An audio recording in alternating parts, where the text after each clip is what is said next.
अमित मालवीय जी, script के अनुसार ही गया है। ये हुनर सिर्फ आपको मालूम है।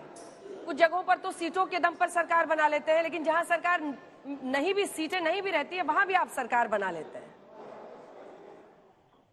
देखिए अंजना जी, पहली बात तो भारतीय जनता पार्टी और एनडीए के लिए आज जो परिणाम आए हैं वो बहुत ही सुखद है। खास तौर से त्रिपुरा में, जिसे एक समय पर लेफ्ट का गढ़ माना जाता था, हमने पिछली बार वहां सरकार ही नहीं बनाई, लेकिन दूसरी बार फिर पूर्ण बहुमत की वहां सरकार बनाई है। ये अपने आप में बहुत बड़ी उपलब्धि है। साथ में टीएमसी जो त्रिपुरा में अपनी पैठ जमाने की कोशिश कर रहा था, उनका खाता भी नहीं खुला। 1% से कम उनको वोट शेयर वहां मिला। उनका वोट शेयर नोटा के वोट शेयर से भी कम है। उसी तरीके से मेघालय में भी एनडीए की सरकार होगी और वहां पर एनपीपी के साथ अलायंस में भारतीय जनता पार्टी पहले भी थी। विकास के काम वहां हुए और आने वाले 5 सालों में भी एनडीए की सरकार वहां रहेगी। पहली बार हम 2 विधायक जीते थे, इस बार वो संख्या बढ़कर 4 हो गई है। तो भारतीय जनता पार्टी का जनाधार भी मेघालय में बढ़ा है और अगर आप वोट शेयर को देखें तो उसमें भी बड़ी वृद्धि हुई है। यहाँ पर भी टीएमसी ने जब कांग्रेस के 12 विधायकों को अपने साथ जोड़ लिया था, आज वो सिर्फ 5 पर सिमट कर रह गए हैं। तो चाहे वो त्रिपुरा हो, चाहे वो मेघालय हो, टीएमसी की परफॉर्मेंस नीचे ही गई है।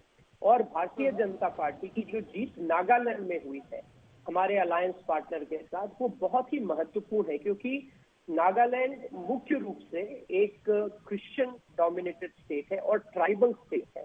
और ऐसा बार बार हमारे देश में सुनने को आता है कि भारतीय जनता पार्टी माइनॉरिटीज के खिलाफ है, माइनॉरिटीज को साथ लेकर नहीं चलती है, या फिर यही कहा जाता है कई बार कि एक जो इंटॉलरेंस का माहौल है उसके लिए भारतीय जनता पार्टी जिम्मेदार है।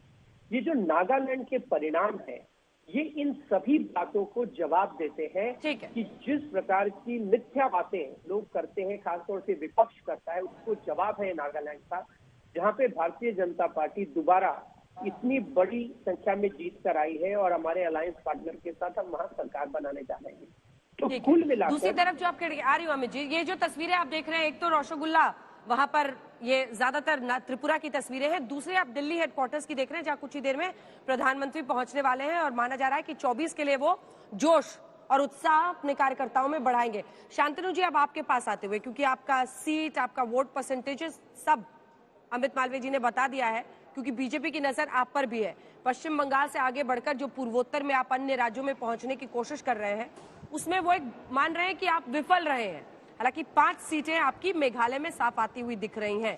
क्या बीजेपी, और ये दोनों राज्य मेघालय और नागालैंड दोनों क्रिश्चियन मेजॉरिटी ईसाई बहुल राज्य है, ऐसे में जो बीजेपी की परफॉर्मेंस नागालैंड में है, क्या उस प्रचार को धक्का नहीं लगता है कि वो एंटी माइनॉरिटी है? दोनों पर आपका जवाब शांतनु जी।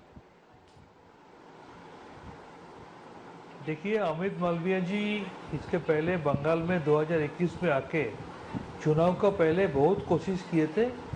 बंगाल का आदमी, बंगाल का जनगण, बंगाल का वोटर उनको मुंह तो जवाब दे दिए थे, उन्होंने भाग गया था बंगाल से। अभी हमारा जो बाई इलेक्शन का बात कर रहा है, मेघालय में हम लोगों ने बीजेपी से ज़्यादा सीट में जीता है। मेघालय का वोट परसेंटेज अगर आप देखेंगे तो हम लोगों का वोट परसेंटेज भी बीजेपी से कई गुना ज़्यादा है। और त्रिपुरा में इतना कम टाइम में हम लोग लड़ने गया, वहाँ पर भी हम लोग कर पाया, लेकिन उतना अच्छा नहीं कर पाया। आने वाला दिन में हम लोग कंग लेंगे। बीजेपी जिस तरीके से आप मेघालय में देखा, कुछ दिन पहले अमित शाह जी कैंपेनिंग में आके क्या बोल के गया था, उनका जो एक समय उनका दोस्त था उसको बोला कि सबसे ज़्यादा करप्ट पार्टी वो है और सबसे करप्ट चीफ मिनिस्टर वो है। अभी दोबारा वो बोल रहे हैं कि उन्हीं के साथ गठबंधन का सरकार वो बनाएंगे। इसका मतलब बीजेपी का कोई पॉलिटिकल प्रिंसिपल बोल के कुछ चीज़ नहीं है। वो लोग they only want to grab the power. उन लोग सिर्फ पावर को कैप्चर करने के लिए कुछ भी चाहे कर सकता है। और हॉर्स ट्रेडिंग में तो बीजेपी मास्टर है ही, ये तो पूरा देश को मालूम है। तो चाहे हॉर्स ट्रेडिंग कर ले, नहीं तो जिसको 2 दिन पहले गाली दिया उसको गले में लगा ले। उसको किसी भी कीमत में, किसी भी हालत में सत्ता में रहना है। यह है बीजेपी का पॉलिटिकल पॉलिसी, जो तृणमूल का नहीं है। हम लोग धीरे धीरे आगे बढ़ रहा है। बंगाल में हम लोगों का इतना मजबूत स्थिति है, त्रिपुरा में भी हम लोग एंटर किया है, मेघालय में हम लोग बहुत अच्छा पोजीशन में गया है। आने वाला दिन में हम लोग और भी अच्छा करेंगे।